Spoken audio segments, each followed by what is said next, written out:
Bom, iniciei a gravação para a gente continuar desse ponto aqui de primeiro exemplo de programa linha a linha. Ele explicou aqui o que seria comentários, né, na linguagem, tipo, o compilador não vai ler aquilo, então você pode fazer comentários. Geralmente a gente usa para explicar o código, né, ou para exemplificar alguma coisa, tipo, alguma variável, talvez, que você coloque um nome lá que seja estranho, e daí você quer exemplificar, né, o que é, explicar mesmo as coisas. E daí ele falou da... Quer falar alguma coisa, Antônio? Não, eu ia comentar, né? Acho que é muito utilizado também esse formato de comentário. Acho que talvez simplificar no conceito de documentação, né? Então é Sim, bastante utilizado para isso, né? Eu acho que lá na frente a gente pode entrar em mais detalhes de como seria criar uma documentação com Javadoc que utiliza desses comentários. Então é mais um isso. complemento mesmo. Bibliotecas e, tipo assim, framework, por exemplo, você pode pegar algumas classes no Spring, se eu não me engano, ele tem comentários desse tipo aqui, né, de várias linhas. Perfeito, isso mesmo. Daí a palavra class, que é palavras reservadas, e depois a gente vai ver que tem algumas palavras reservadas, né, para a linguagem, que a gente não pode utilizar. E geralmente a gente, para criar uma classe, a gente usa essa palavra e o nome da classe que a gente quiser, começando com letra maiúscula, né? É a convenção do Java, né? E daí a gente tem os delimitadores, eu acho que pode chamar assim, que indicam que tudo que contém aqui dentro é um bloco de código, né?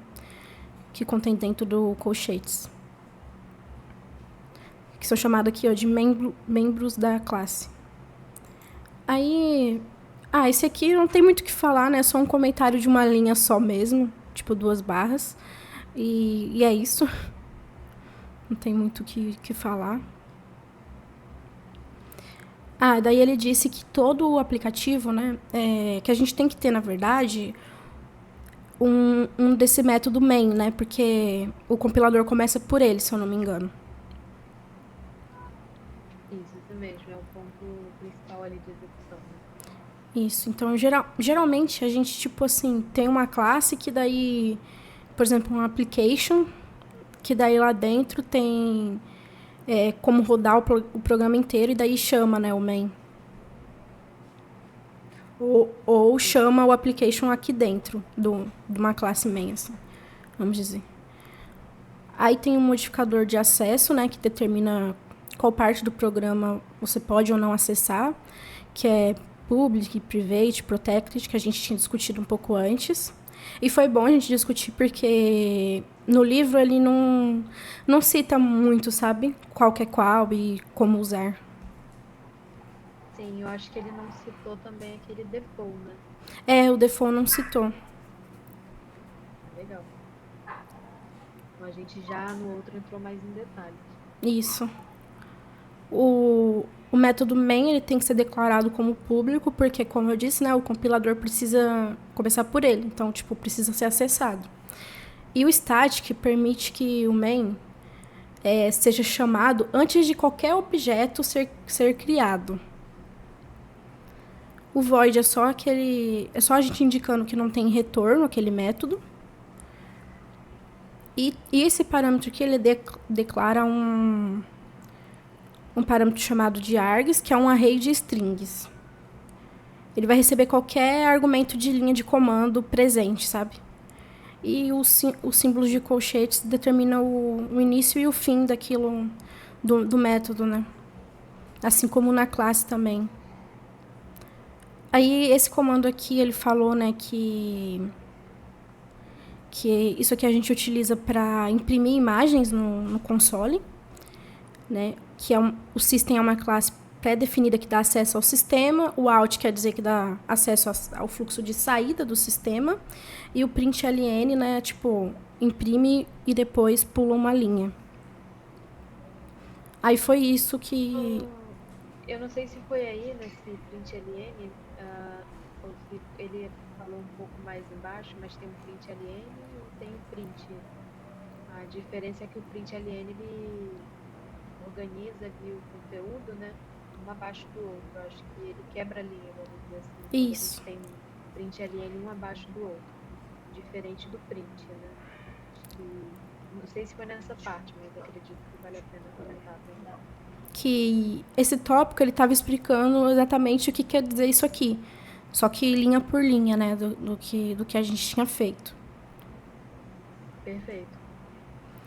Aí eu achei bem curioso, né? Que é uma coisa que eu demorei para aprender, que é sobre esses erros de sintaxe, né? Ele diz assim, que tipo, a gente vai receber, por exemplo, a gente esquece, aqui você tá vendo, né? É public static void main e tal, e ele aponta aqui que é o ponto e vírgula, né? Tipo, fica parecendo que é o ponto e vírgula. Só que o que acontece? A gente não tá. Isso daqui não é uma instrução de uma linha. E sim, é um final, né? O parênteses indica o final ali do passamento. Passamento é foda, né? Mas da passagem de. da passagem de argumento desse método. E daí, o que ele está esperando aqui? Ele está esperando, na verdade, uma abertura de um colchetes, né? Sim. E daí eu demorei muito para descobrir isso, porque a gente erra muito no começo com esses erros de sintaxe, né? E daí eu falei, nossa, talvez se eu tivesse lido isso aqui no começo, eu não tivesse sofrido tanto, assim. Porque ele fala que, ele dá uma dica de tipo assim, olha, nem sempre o que ele tá falando ali é verdade, olha de novo pro código, sabe? Perfeito. Eu não sei se você conseguiu executar um código e tirar ali o colchete. A mensagem de erro realmente não tinha nada a ver. Ele não apontou com detalhes que o nosso programa não compilou porque a gente esqueceu um colchete.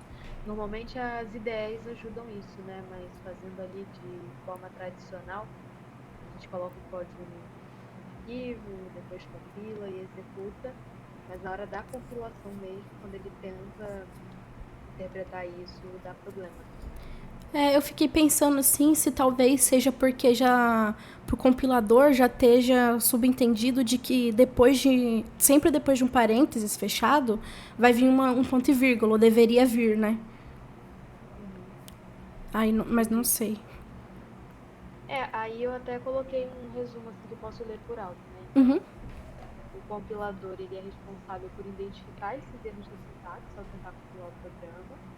Quando há erros, né, que foi o que a gente acabou de comentar, o compilador ele exibe mensagens de erro, mas essas mensagens de erro elas nem sempre indicam a causa exata do problema. E por fim, é comum que a mensagem do erro seja imprecisa ou esteja relacionada a uma consequência de um erro em outra parte do código.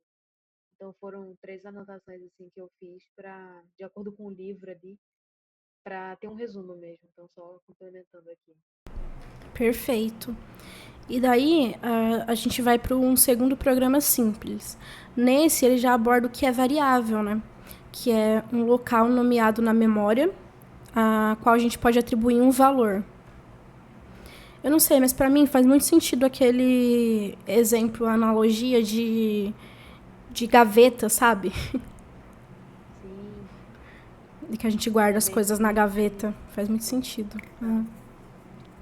Então, E, cada gaveta é um espaço na memória. A gente pode muito bem colocar uma etiqueta para separar ali o conteúdo da gaveta, né? E armazenar aquele conteúdo ali. Então, se eu tenho uma gaveta que tem um adesivo chamado sapatos, eu estou definindo o tipo de coisas que aquela gaveta vai armazenar, né?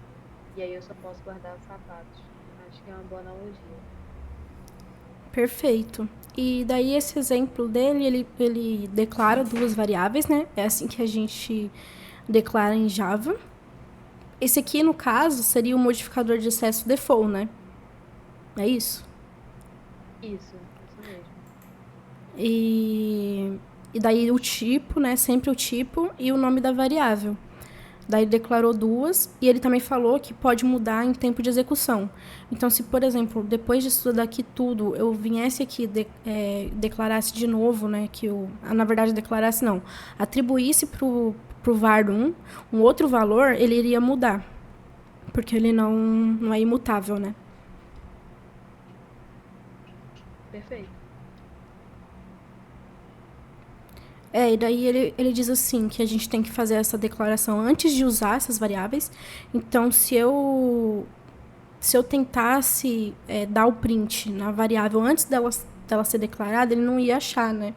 Aí ele ia dar um erro. Sim. E daí, como é introduzido o sinal de igual, que é usado para atribuição, né? Ou seja, para a gente colocar o valor dentro daquela gaveta, né? Vamos dizer assim, usando a analogia.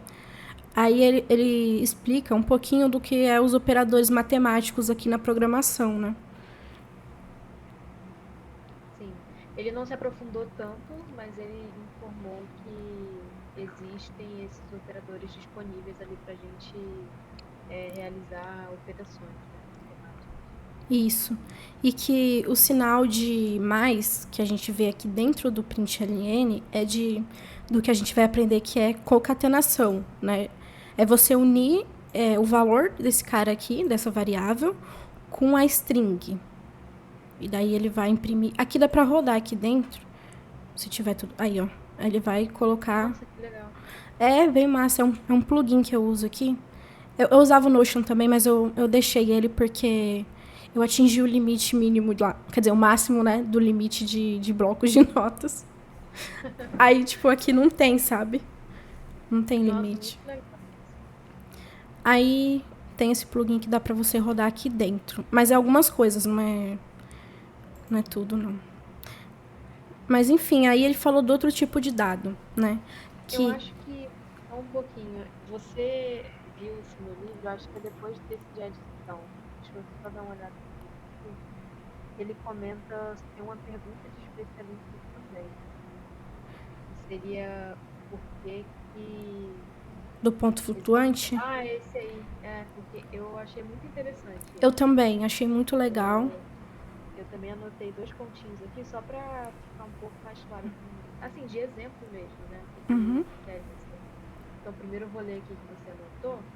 O int guarda apenas números inteiros e se precisarmos de números fracionários, devemos utilizar float ou double e guardar poderemos guardar 18.3, por exemplo.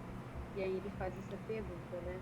Por que que em Java tem tipos diferentes de dados para inteiros e valores de ponto flutuante? Isto é, por que que não são todos os valores numéricos do mesmo tipo? Aí a resposta: Java fornece tipos de dados diferentes para que você crie programas mais eficientes. A aritmética de inteiros é mais rápida que de números fracionários. E aí eu achei legal porque acho que essa resposta vai muito de acordo com o que eu anotei, mas aí falando em outras palavras, tanto o int quanto o long, eles são mais rápidos ali para cálculos do que números de ponto flutuante, que nem esse double e o float, porque eles não envolvem manipulação de casas decimais. Então é aqui que entra a complexidade de realizar esse tipo de operação e o porquê que ela é mais custosa ali dentro do programa, né? E aí tem uma outra motivação que complementa isso que eu acabei de falar, é o seguinte: os inteiros usam menos memória ali dentro do programa. Então, como assim, né? Um int ele ocupa 4 bytes, né, equivalente a 32 bits ali. E um double ele ocupa 8 bytes. Então, eu trouxe esse exemplo para deixar concreto o que que ele falou, sabe?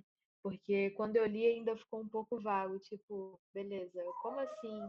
Por que que o inteiro é mais eficiente? Por que que ele é melhor ali para programas mais eficientes? Então, tem esse ponto, né? São mais rápidas as operações, porque não tem manipulação de casa decimal.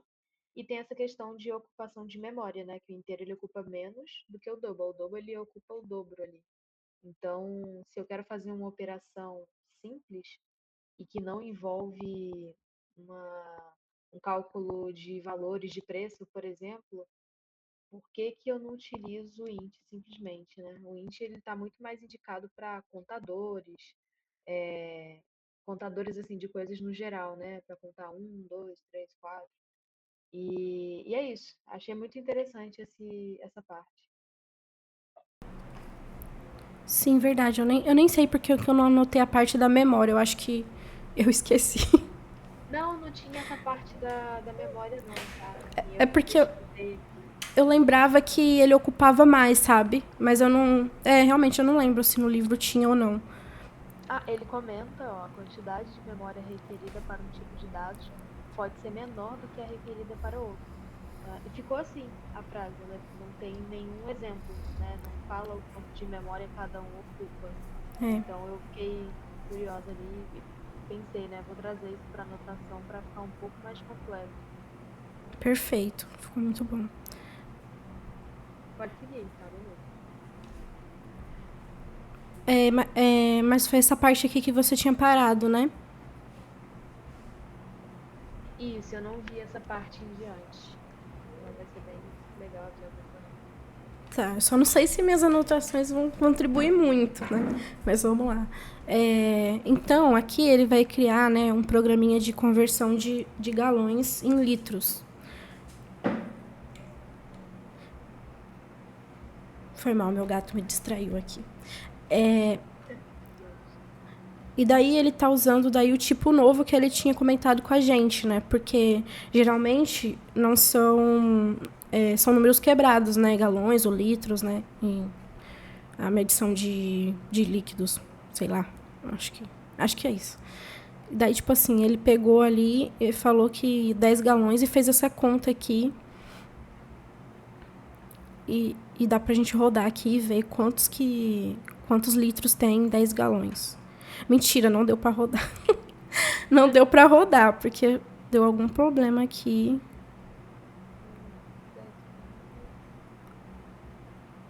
E...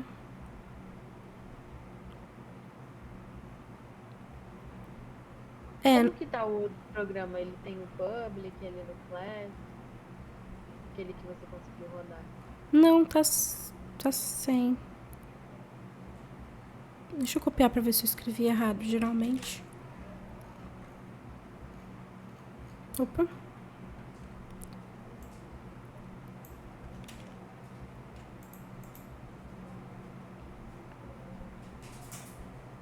Mas é alguma coisa de Unicode, tá vendo? Sim. Talvez seja espaço, sei lá. O outro tá com espaço, quebra de linha? Ó, ele tá com... Isso que é um pouquinho chato desse negócio aqui. E como a gente disse, né? Na verdade, era só pra mostrar o exemplo aqui, ó, do... Será que não é ali nesse string que ele tem que colocar? String? Ele tá... ali na hora que ele vai dar o print... se bem que ele tá dando 24 erros em relação a todo o código, né? Talvez ele esteja com algum... Você copiou do livro e colocou aí? Não, meu PDF tá sem... Digitou na mão mesmo? Caramba, porque eu ia comentar, às vezes tem algum espaço que ele não tá identificando. Olha. Tipo, espaços invisíveis, vamos dizer assim. Eu já fiz isso antes.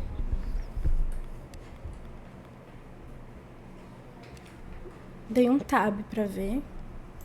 Vamos ver se agora vai. Não, desisto. Vamos seguir porque... Vamos. Né? Porque eu realmente não lembrava que tinha dado esse erro. Enfim, né? Compilando esse programa, vai dar isso daqui, a saída. E daí foi meio que isso. Eu acho que mais pra... Que ele mostrou mais pra mostrar os exemplos de como utilizar as variáveis e tal, né? Outro tipo de dado, né? Isso, com outro tipo de dado. Não, na verdade, deixa eu voltar aqui. Com outro tipo de dado que a gente já tinha feito, só que ele tinha até feito já um negócio que apresentou só depois, né? Que é os operadores. Aí, beleza. E daí foi para 2 instruções de controle. Aí a gente vai falar sobre if, né? Aí ele fala que a execução ela se dá por de cima para baixo no código. Só que a gente pode fazer uns desvios, vamos dizer assim, da instrução do código. Que dada uma condição booleana, ou seja, de verdadeiro ou falso, né? Se for verdadeira, vai executar o trecho de código que está dentro do colchetes. E se for falsa, vai ser só simplesmente ignorada, né? E daí aqui ele está falando que 10 é menor que 11. E isso, como é verdade, vai imprimir esse daqui, escrito que 10 é menor que 11. E daí ele apresenta pra gente esses operadores aqui, né? De menor igual. Aí, quando a gente quer comparar se é igual um a outro, tipo, se eu quisesse falar que 10 é igual a 11, a gente tem que usar dois sinais de igual, né? Porque um só, lembrando que um só é de atribuição, né? De valor do variável. E daí tem esse aqui. Perfeito. E aí ele cria esse exemplozinho aqui com todos, né? Menos com diferente, eu acho. Eu não criou com símbolos diferentes. Mas esse aqui tava rodando, que eu me lembro. Aí. Então, tipo, a primeira condição, ela foi verdadeira. Que A, que é 2, né? É menor que 3. Já a segunda, não foi verdadeira. Então, ele não printou nada. Aí ele fez assim. C é igual a, que é 2, menos 3. E A, 2 menos 3, né? Tipo, eu fico devendo ainda R$1, né? Vamos dizer assim. Aí, o C vai ser igual a menos 1. Então, ele faz aqui. O C, ele é maior ou igual a 0? Se sim, né? Ele vai printar que C é não negativo. Aí, aqui ele faz. O C é menor que 0? Se sim, ele vai printar que C é negativo. Então, nesse caso aqui, esse é verdade e esse não. Por isso que ele printou só C é negativo. E daí aqui ele faz o contrário, né? Ele inverte o B menos o 1. Que daí vai... Como é 3 menos 2, aí a gente tem um positivo, né? Então, ele printa esse cara aqui. Ele faz a mesma comparação de antes e printa o que o C é não negativo. Perfeito.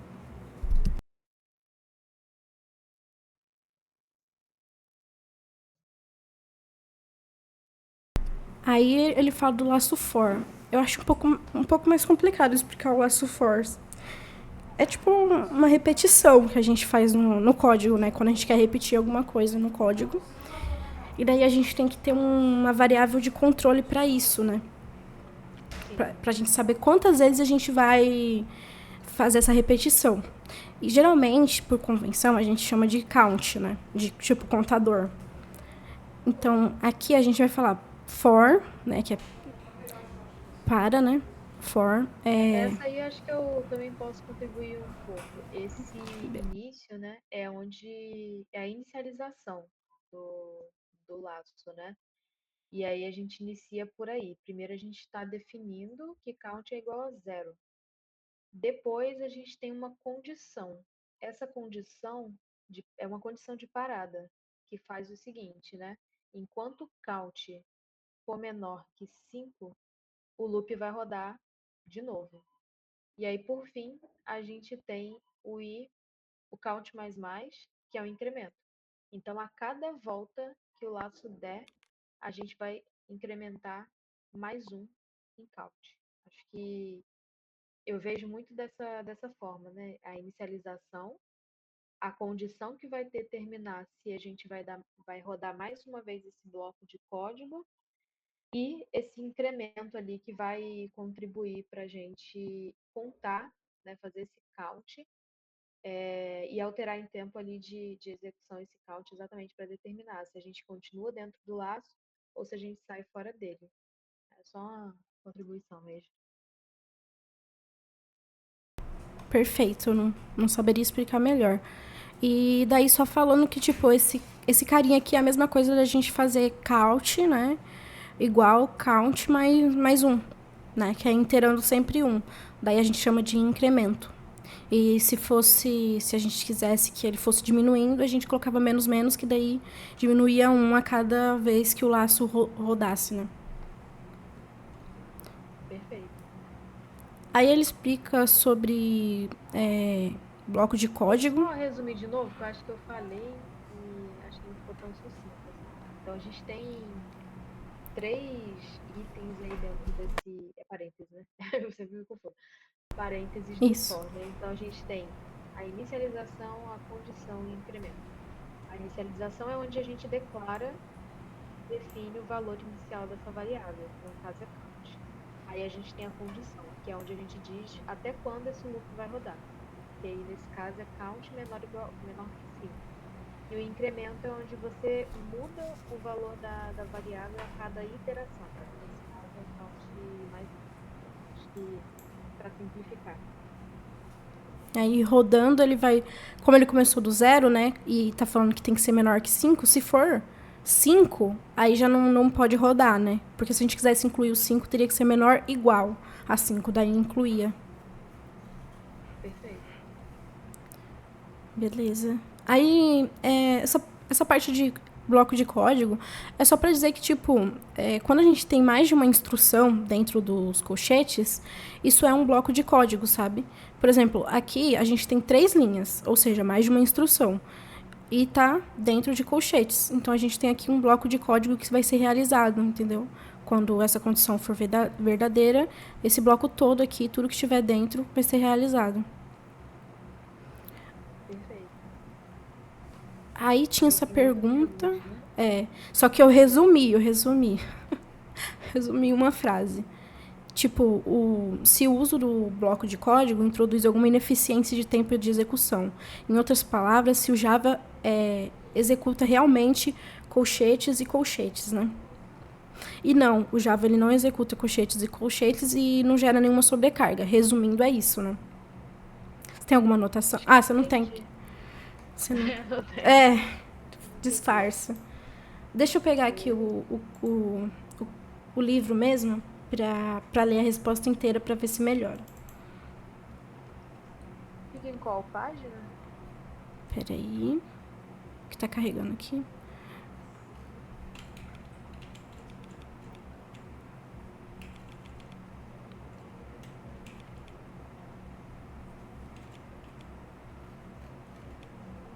Fica na 46.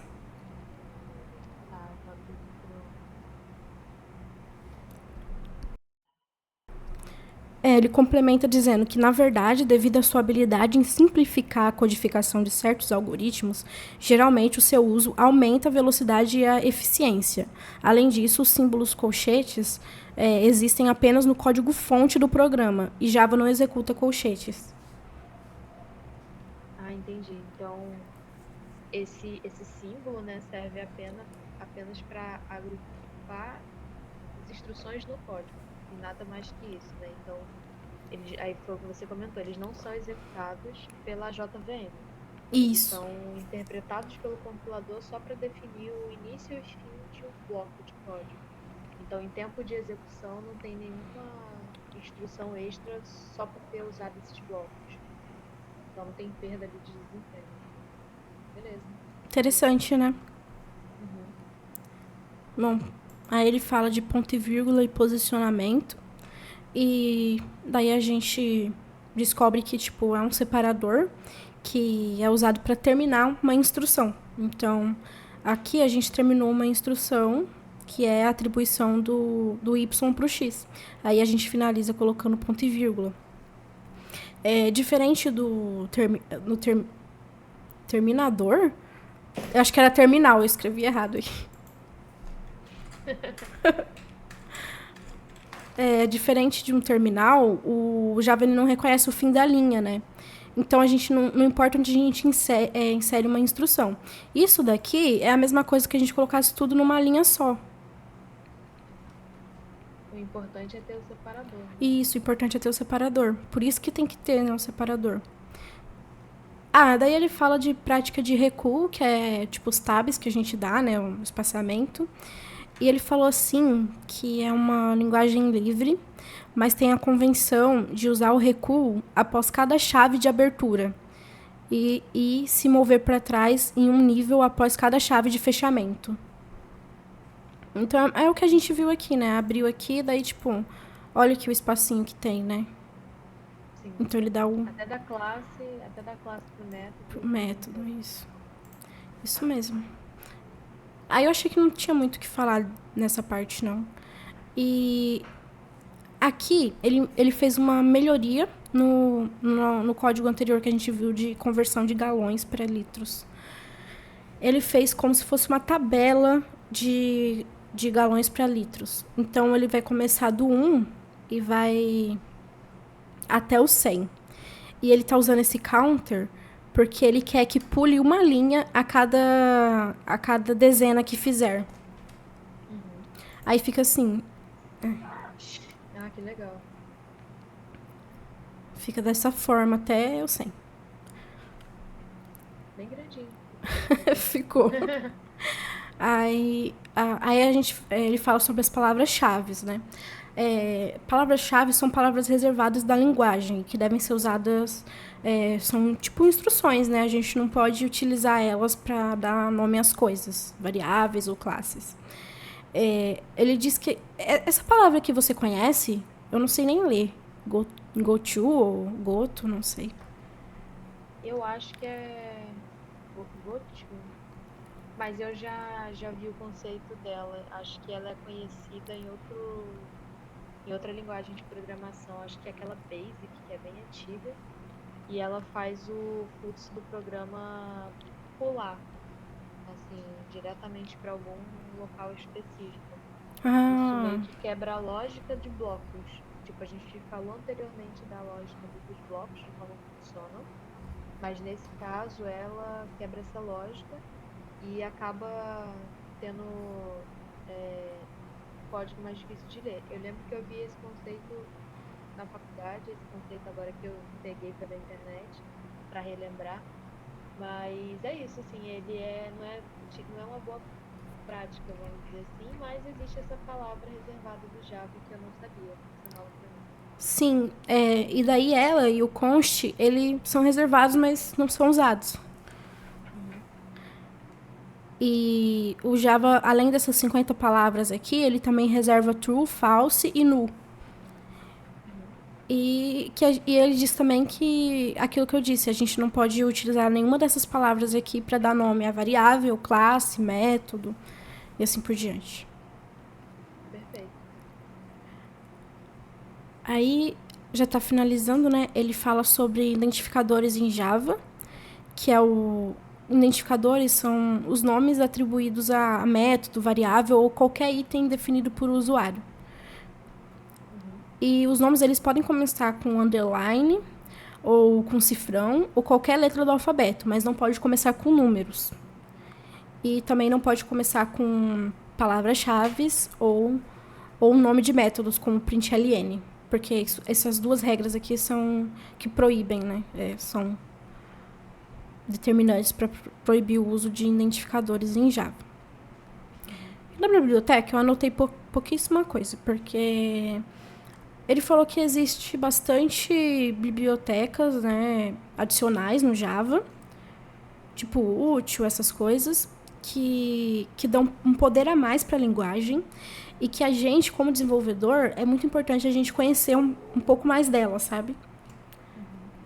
Em resumo, foi isso, assim, que teve. Eu pesquisei aqui um pouco mais sobre o Goto, ou Goto, não sei, portuguesando. E a ideia é essa que você comentou, assim, tipo, ir para, ou vá Ir para. para, né? É go to, então, provável. Goto. Então faz muito sentido, né? Porque se vai pular ali o fluxo do programa, a gente está mandando ele ir para o lugar que a gente quer que ele vá. Por mais que ele interfira ali em algum bloco de código. Acho que faz sentido.